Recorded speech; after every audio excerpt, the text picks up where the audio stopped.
ኢንዲጂነስ ኮንፍሊክት ሪዞሉሽንስ ኦቨርቪው ስናይ ብዙን ጊዜ እንደምታውቁት ኢትዮጵያ ብዙ ብሔር ብሔረሰብ አላት። ከነዚህ ብሔር ብሔረሰቦች ውስጥ አብዛኛውን ጊዜ ግጭት በሚኖርበት ሰዓት በአንድ አካባቢም ላይ በማህበረሰብ ላይ ግጭት በሚኖርበት ሰዓት በሌላ ማህበረሰብ ከአንድ ማህበረሰብ ሌላ ማህበረሰብ ላይ ግጭት በሚኖርበት ሰዓት ራሱን የቻለ ኮንፍሊክት ሪዞሉሽን ሜካኒዝም አለው። ብዙውን ጊዜ ጉዳዩ ወደ ፍርድ ቤት ወይም ወደ ተለያየ ነገር ከመውሰድ ይልቅ በሀገራችን በዚህ በሀገር ሽማግሌ አማካኝነት እነዚህ ኬዞች ብዙ ጊዜ የሚታዩበት ሁኔታ አለ ማለት ነው።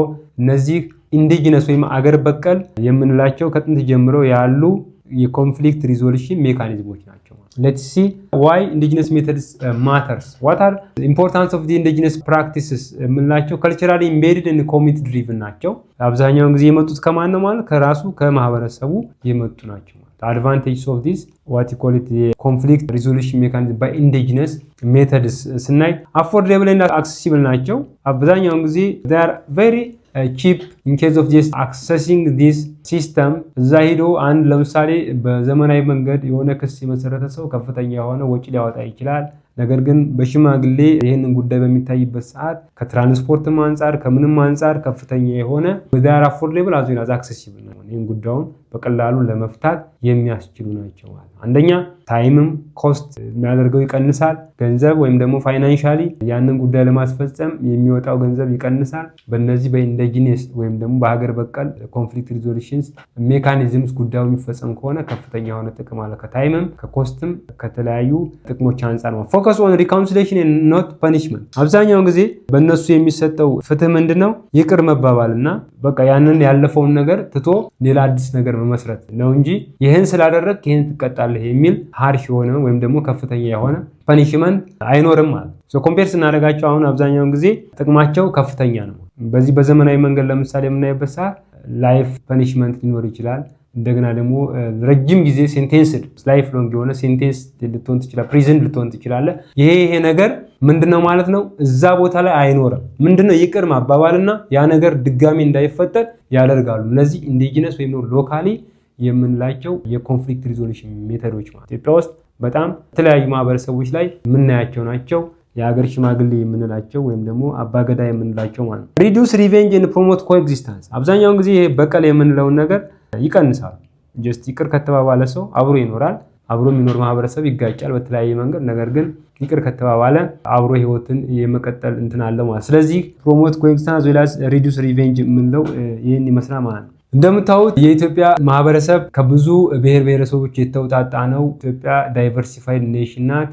ራሱን የቻለ ካልቸርስ ያለው ማህበረሰቡ የራሱ የሆነ ቋንቋ ያለው የተለያዩ ኢንዲጂነስ የሆኑ ካልቸራል ባክግራውንድ ያለው ነው ማለት ነው። በዚህ በዋናነት በብዛት የምናያቸው እነዚህ መልቲኢትኒክ ኮምፖዚት ሊድስ ቱ ቫሪድ ፕራክቲስ ብለን ስናይ ኖት አን ዩኒፎርሚቲ አፕላይድ አክሮስ ዘ ካንትሪ። እዚህ ጋር ብዙውን ጊዜ በሁሉም አካባቢ ላይ አንድ አይነት የሆነ ካልቸርስ አናገኝም። ራሱን የቻለ ካልቸር ወይም ባህል ወግ ያለው ማህበረሰብ ነው ያለው። ያ ባህል ወግ ያለው ማህበረሰብ ደግሞ ግጭት በሚፈጠርበት ሰዓት ራሱን የቻለ የግጭት አፈታት ሲስተም አላቸው። ኤግዛምፕል ለምሳሌ ጋዳ ኦሮሞ፣ ሽማግሌ በአማራ፣ ቴር ሱማሌ፣ ማዳ በአፋር የምንላቸው ዋና ዋናዎቹ ናቸው ማለት ነው። እዚህ ጋር እንደምናየው ኤልደርስ አዝ ሜዲተርስ ትልቅ ሰዎች ናቸው። ብዙውን ጊዜ ይህንን ጉዳይ እንደ ሜዲተር ሊፈቱት የሚችሉት ማለት ግጭት በሚፈጠርበት ሰዓት ሽማግሌ የምንላቸው በጣም በአካባቢው እውቅና ያላቸው ትልቅ ሰዎች ሊሰሙ የሚችሉ እንደዚህ አይነት ኮንፍሊክትን በቀላሉ ምን ያደርጋሉ ማለት ነው? በማርገብ አብሮ መኖርን በማህበረሰቡ እንዲኖር የሚያስተምሩ የሚያስታርቁ ናቸው ማለት ነው። ለምሳሌ እዚህ ጋር እንደምታዩት አራውንድ ኬንያ ማሳይ የምን አካባቢ የሚገኙ ጎሳዎች ናቸው። እነዚህ ጎሳዎች ግጭት በሚፈጠርበት ሰዓት እንዴት መፍታት እንደሚቻል ቁጭ ብለው ዲስከስ እያደረጉ ነው። እዚህ ጋር ዲስከስ የሚያደርገው ሊድ የሚያደርገው በእድሜ ከፍ ያለ ሪስፔክትድ የሆነ ሰው ነው ማለት ነው። በሀገራችን ላይ ስናይ ለምሳሌ ጋዳ ሲስተምስ ጉማ ብለድ ኮምፐንሴሽንስ የምንለው በኦሮሞ እዚህ ጋር ቦረና ላይ እንደምታዩት እንዴት ጋዳ ሲስተምስ ምን ይመስላል የሚለውን ምስሉ ላይ ማየት እንችላለን። ሌላው እዚህ ጋር ሶማሌ የሀገር ሽማግሌዎች እንዴት ዲስከስ ያደርጋሉ።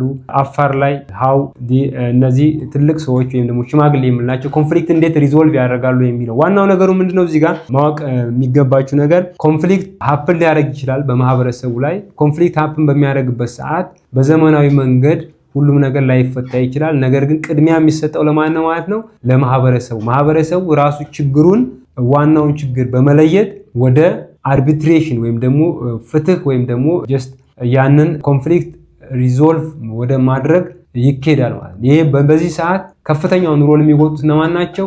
ኤልደርስ የምንላቸው ትልቅ ሰዎች ወይም ደግሞ የሀገር ሽማግሌ የምንላቸው ናቸው ማለት ነው። ሞስትሊ ስፔሻሊ ኢን ዲስ ፓስቶራሊስት ኤሪያስ they are very noun ማለት ናውንድ የሆኑ ናቸው ማለት ነው።